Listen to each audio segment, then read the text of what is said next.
손흥민을 세계적인 톱 스트라이커로 만든 토트넘 호스퍼 감독 포스테코글루가 생방송에 출연해 해리 케인의 부진에 큰 반전을 가져온 예상치 못한 이유를 설명하며 잉글랜드 현지 팬들을 충격에 빠뜨린 것으로 보인다.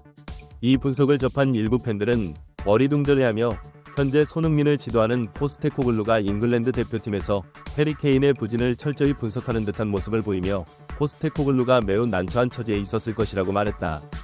일부 전문가들은 코글루가 경기 후 한 장면을 분석하는 상황을 주의 깊게 지켜봐야 한다며 예를 들었다. 실제 방송에서는 언급하지 않았지만 실제로 손흥민이 모든 열쇠를 쥐고 있다고 말하며 면밀한 분석을 해내 많은 팬들의 호기심을 자극했다. 코리그 뉴스TV에서 상황을 자세히 살펴보도록 하겠다.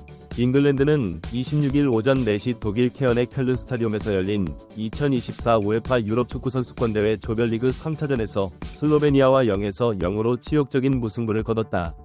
또 다른 최악의 경기이자 속보로 우승 후보였던 잉글랜드가 슬로베니아와의 경기에서 답답한 경기를 펼치며 0에서 0으로 간신히 조 1위를 확보하고 간신히 승점 1점을 따내 16강에 진출하는 데 그쳤는데 참으로 창피한 일이다. 그날 경기에서 잉글랜드 사우스게이트 감독은 4-2-3 포메이션을 사용했다. 조던 픽포드가 골문을 지켰고 키런 트리피어, 마크 게이, 존 스톤스, 카일 워커가 4백 라인을 형성했다.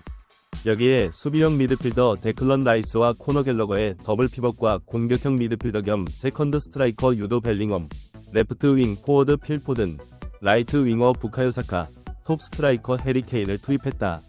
우승 후보로서의 기미가 전혀 보이지 않던 잉글랜드는 조 2위라는 성적과 함께 최종전에서 다른 모습을 보여줘야 했다.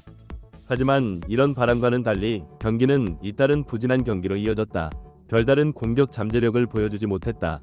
전반 20분경 부카요 사카가 골을 넣었지만 오프사이드로 판정돼 그날 경기를 생중계한 ITV 패널들은 고개를 갸웃거릴 수밖에 없었다. 잉글랜드는 전반과 후반 내내 의미 있는 공격을 펼치지 못했고 볼 공급도 받지 못한 채 최전방에서 고립된 해리 케인은 종종 센터로 내려와 패스와 볼을 받아 경기 자체가 지루했고 많은 팬들이 그런 경기를 하기 위해 연봉 수천억 원을 받았다고 비난했다. 후반전 잉글랜드는 오른쪽 윙 포워드의 부카요 사카를 콜 파머로 교체하고 수비형 미드필더의 코너 갤러거를 코비 메이로 교체했다. 하지만 교체된 선수들도 소속팀에서의 활약과는 거리가 먼 흔들리는 플레이를 보였다. 이 광경을 본 많은 축구 팬들은 잉글랜드 국가대표팀에 합류했을 당시 선수들이 모두 컨디션이 좋지 않았고 결국 잉글랜드는 득점 없이 경기를 마쳤으며 잉글랜드 국내 축구에 무능한 사우스게이트 감독과 해리 케인에게 많은 비난을 쏟아냈다.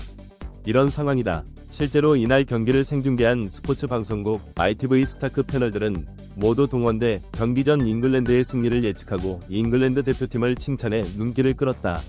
스카이 스포츠의 간판 해설자 게리 네빌, BBC의 앨런 치로, 아스날의 레전드 이언 나이트, 맨체스터 유나이티드의 레전드 리더 로이 킹이 해설을 맡았다. 마지막으로 토트넘에서 손흥민을 지도하는 포스테코글루가 등장해 축구 팬들의 이목을 사로잡았다. 이 장면을 본 일부 팬들은 더 이상 할 수 없으니 손흥민을 원톱 스트라이커로 변신시킨 포스테코글루를 데려왔다며 어리둥절해했다. 일부 전문가들은 포스테코글루가 경기 후 분석 방송에서 특별한 장면을 언급했다며 이 상황의 행간을 면밀히 살펴볼 필요가 있다고 말했다.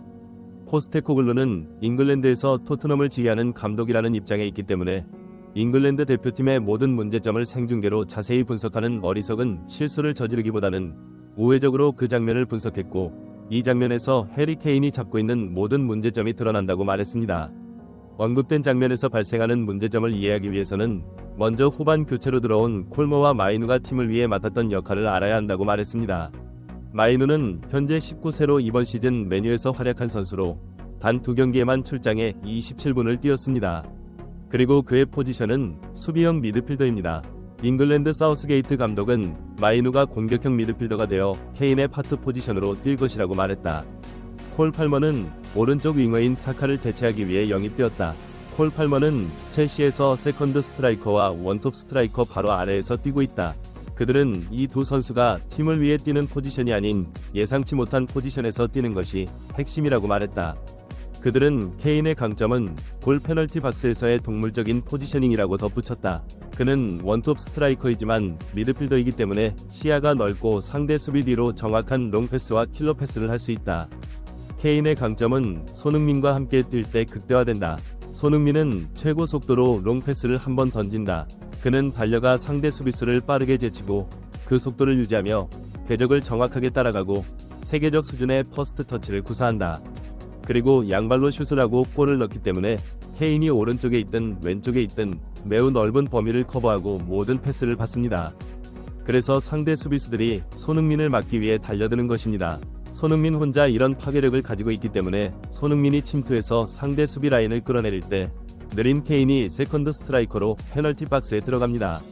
손흥민이 케인을 어시스트하고 케인은 거의 골을 넣을 뻔했습니다.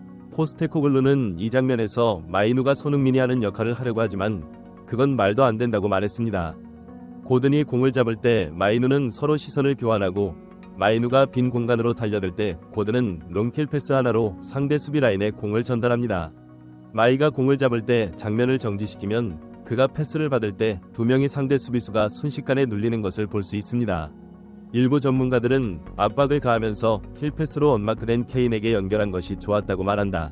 이 상황에서 해리 케인은 완벽한 언마크 찬스를 마이누에게 패스하면 얻을 수 있었음에도 불구하고 빈 공간으로 달려가는 마이누에게 패스하지 않고 대신 빈 오른쪽에 있는 팔머에게 패스하는 이상한 선택을 한다. 이 상황을 이해하기 위해 위에서 마이누의 콜 팔머의 팀 포지션을 언급했다. 마이누가 힐패스를 주고 빈 공간을 찾아 달려간다고 했지만 여기서는 전속력으로 달리고 가속하지 않는다. 켄은 빈 공간에서 마이에게 패스하더라도 상대 수비수가 마이의 스피드로 막을 것이고 수비형 미드필더인 마이누는 공격에 재능이 별로 없어 보여서 자신의 팀에서 세컨드 스트라이커로 뛰고 있는 언마크된 오른쪽에 있는 콜 팔머에게 패스한다고 판단했다. 마이는 서투르게 손흥민을 따라하지만 그와 함께 뛰었던 케인은 그것을 보지 못한다. 이 분석을 접한 많은 축구 팬들은 스테코그루가이가 이 장면을 분석한 이유가 손흥민이 케인을 구할 수 있다고 말하는 것과 다름없다고 말한다. 그는 말하면서 지금은 느리고 최전선에서 전진하지 않는 홀로 공격하는 선수는 현대 축구에서 쓸모가 없다는 것을 전달하려고 하는 듯했다. 그는 이것이 영국 축구팀이 마음에 새겨야 할 일이라고 말했고 이는 많은 팬들로부터 또 다른 큰 공감을 얻었다. 구독과 멤버십은 매일 더 나은 영상 제작에 대한 열정을 불태운다. 여기는 코리그 뉴스 TV입니다.